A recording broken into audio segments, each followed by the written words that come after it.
pemilu dan pilkada kita memakai aplikasi Siakba. Okay. Nah, itu sekedar biar keren aplikasinya atau bagaimana? Itu tidak ya. Jadi aplikasi Siakba itu untuk mengidentifikasi beberapa hal kebutuhan administrasi yang mestinya harus dilakukan. Apa pesan KPU Demak untuk para calon-calon nanti yang akan mendaftar sebagai badan ad hoc, Pak?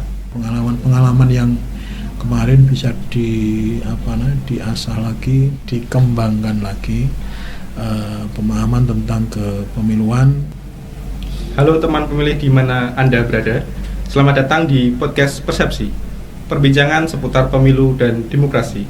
Tempat kita berbagi cerita, pengalaman, dan informasi seputar kepemiluan maupun kegiatan di lingkungan KPU.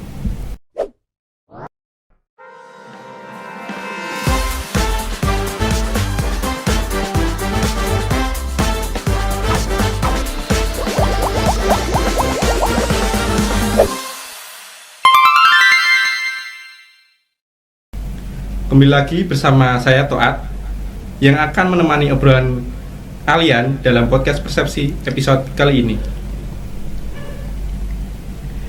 Nah, kalau kita bicara soal pemilu, biasanya yang dibahas adalah cuman soal siapa calonnya atau bagaimana sih cara nyoblosnya. Nah, padahal di balik layar ada ribuan pasukan yang bekerja pagi, siang, dan malam demi tegaknya demokrasi di Demak Kota Wali ini. Hari ini kita bakal membahas dapur KPU Demak, khususnya soal data badan ad hoc. Sudah hadir di sini Ketua Divisi Sosialisasi, Partisipasi, dan Masyarakat dan SDM, Bapak Syariful Imaduddin. Selamat siang, Pak. Selamat siang, Mas Toat. Gimana kabarnya? Alhamdulillah sehat. Terima kasih sudah hadir di podcast Persepsi KPU Kabupaten Demak di episode hari ini. Mengulik dan mengupas badan ad hoc penyelenggara pemilu dan pemilihan. Bisa dijelaskan, Pak, secara singkat sebenarnya apa sih yang dimaksud dengan badan ad hoc di lingkungan KPU? Oke. Terima kasih, Mas Toat. Jadi badan ad hoc itu lembaga yang dibentuk oleh KPU untuk melaksanakan tugas-tugas kepemiluan maupun pilkada, tetapi jangka waktunya tertentu. Itu loh yang dimaksud dengan badan ad hoc. Nah, memang untuk waktunya PPK dan PPS 8 bulan. Kalau KPPS itu 1 bulan sebelum pemilihan. Nah, itu kan untuk jangka waktu masa kerjanya, Pak. Okay. Nah, untuk sementara itu jumlah personel badan ad hoc di lingkungan Demak ini itu dari PPK, PPS sama KPPS itu ada berapa? Okay. Kalau jumlahnya pemilu sama pilkada itu kebetulan berbeda karena jumlah TPS-nya kan berbeda. Nah, sementara kalau pemilu itu total badan ad hoc kita itu ada 25.606. Jadi 25.606 itu terdiri dari PPS itu 747 orang, PPK 70 orang. Kalau jumlah KPPS-nya seluruh Kabupaten Demak itu untuk pemilu saja itu sudah 25.606 itu jumlah KPPS se-Kabupaten Demak. Karena jumlah TPS-nya kan lebih banyak dari ketika kita pilkada. Sementara jumlah KPPS di pilkada itu 12.446. Nah, itu masih belum termasuk PPK-nya itu 70 orang, PPS-nya 747 orang. Kalau PPK sama PPS itu kan kebetulan jumlahnya sama ya di pilkada maupun di pemilu, karena jumlah kecamatan sama kelurahan kan sama. Nah, ini yang membedakan ini jumlah KPPS-nya karena jumlah TPS-nya yang pilkada lebih sedikit gitu. Kalau di jumlah berarti ribuan ya, banyak sekali ya, Pak? Iya, jadi ya puluhan ribu ya kalau di jumlah seluruh Kabupaten Demak pemilu maupun pilkada. Mengelola data yang sebanyak itu kan tidak mudah ya, apalagi soal seleksi administrasi. Nah sekarang kan waktu itu pas pemilu dan pilkada kita memakai aplikasi Siakba. Nah itu sekedar biar keren aplikasinya atau bagaimana Pak? Tentu tidak ya. Jadi aplikasi Siakba itu bagi kami sangat memudahkan. Jadi ini sekaligus untuk mengidentifikasi beberapa hal kebutuhan administrasi yang mestinya harus dilakukan oleh semua calon badan ad hoc itu, baik di PPS, KPPS, termasuk di PPK. Tapi Siakba itu ya mekanisme yang otomatis. Jadi dari KPPS sampai kita KPU RI itu semuanya menggunakan aplikasi Siakba. Jadi itu sebenarnya untuk memudahkan ya di kita selaku penyelenggara gitu. Dalam pendaftaran badan ad hoc di aplikasi Siakba itu terkadang pendaftar ada kendala NIK yang tercatut dalam sipol. Nah itu tipsnya itu bagaimana Pak untuk mengatasi masalah yang seperti itu? Sebenarnya itu termasuk salah satu problem di setiap pendaftaran badan ad hoc kita ya, KPPS, PPS termasuk PPK ya. Selama ini misalnya kalau ada NIK yang ternyata di pendaftar itu tercatut di sipol. Sebenarnya itu bukan kewenangan kita ya, tetapi kita hanya bisa membantu untuk memfasilitasi pada calon pendaftar itu. Jadi mereka nanti si pendaftar itu harus membuat surat pernyataan bahwa nama dia tercatut di sipol di partai A, B, C gitu lah. Nanti dari kita itu membantu untuk mengkomunikasikan ke pengurus partai tersebut supaya itu dicabut namanya dari aplikasi sipol tersebut gitu. Itu tapi lewat seperti itu aja sudah bisa ya Pak? Ya. Walaupun namanya itu masih tercatut gitu. Ya, karena ternyata kan nama yang tercatut di sipol itu untuk tidak tercatut lagi itu kan butuh waktu, butuh waktu lah. Sementara surat pernyataan itu barangkali sementara menjadi semacam jawaban ya bagi KPU, bagi pendaftar yang namanya tercatut di sipol tersebut. Oke, sistem sudah ketat, sudah transparan. Sekarang kita lihat isi di dalamnya nih. Kalau kita bedah datanya secara demografis, saya penasaran nih Pak. Di Demak ini petugas kita didominasi oleh wajah-wajah lama, senior atau wajah-wajah baru Gen Z ini Pak? Kalau di pilkada kemarin kayaknya banyak yang Gen Z masuk sebagai masuk di badan ad hoc kita. Buat regenerasi. Regenerasi. Memang kebetulan pada saat pilkada itu semacam ada ketentuan bahwa harus memiliki ada semacam ketentuan harus memiliki handphone dan bisa mengaplikasinya. Lah itu rata-rata kan di usia-usia Gen Z saya kira mereka lebih menguasai ya, meskipun tidak menafikan teman-teman yang yang generasi berikutnya itu tidak menguasai, itu tidak. Jadi memang ada persyaratan usia maksimal pendaftar badan ad hoc kita itu 55 tahun. Nah harapannya mereka sehat jasmani dengan ketentuan menulis surat pernyataan bahwa dia sehat jasmani dan tidak ada komorbid penyakit yang penyakit dalam, terutama ya penyakit dalam. Akhirnya dari situ sebenarnya generasi Gen Z itu otomatis meregenerasi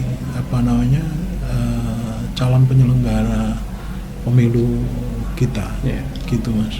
Kalau untuk keterwakilan perempuannya Pak? Ya, kalau keterwakilan perempuan kalau di KPPS kayaknya cukup terwakili, tapi yang PPK sama sama PPS ini yang masih butuh dorongan untuk pemilu berikutnya supaya keterwakilan perempuan ini bisa ya istilahnya 30% ya, bisa 30%. Tapi kalau di KPPS-nya kayaknya perempuannya sudah jauh lebih banyak. Memang persentase itu kita belum hitung. Untuk Demak kan punya tantangan geografis mengenai wilayah-wilayah pesisir nih Pak. Nah, apakah ada perlakuan khusus atau kriteria data tertentu bagi petugas di wilayah-wilayah spesial tersebut Pak? Ya, sebenarnya kalau dari sisi syarat dan ketentuan itu tidak ada pengkhususan untuk wilayah-wilayah tertentu. Jadi semuanya ketentuannya sama persyaratannya sesuai dengan ketentuan yang berlaku. Jadi tidak ada pembedaan, misalnya untuk daerah yang sulit dan sebagainya tidak, karena semua kan serba online ya, semua dipantau melalui aplikasi Siakba gitu. Kalau soal untuk pemenuhan persyaratannya Pak, yang apakah ada kejadian khusus di suatu tempat gitu? Kalau kejadian khusus ya soal mengakses di Siakbanya ya, soal soal klasik sih sebenarnya, soal jaringan data dan sebagainya yang mengalami kendala dan sebagainya. Tapi batas waktu yang sudah ditentukan itu artinya mereka sudah bisa memenuhi sesuai dengan ketentuan gitu. Kalau berkaitan dengan syarat-syarat itu Pak, apakah di daerah tersebut itu adakah yang tidak memenuhi itu sehingga menjadi kendala gitu?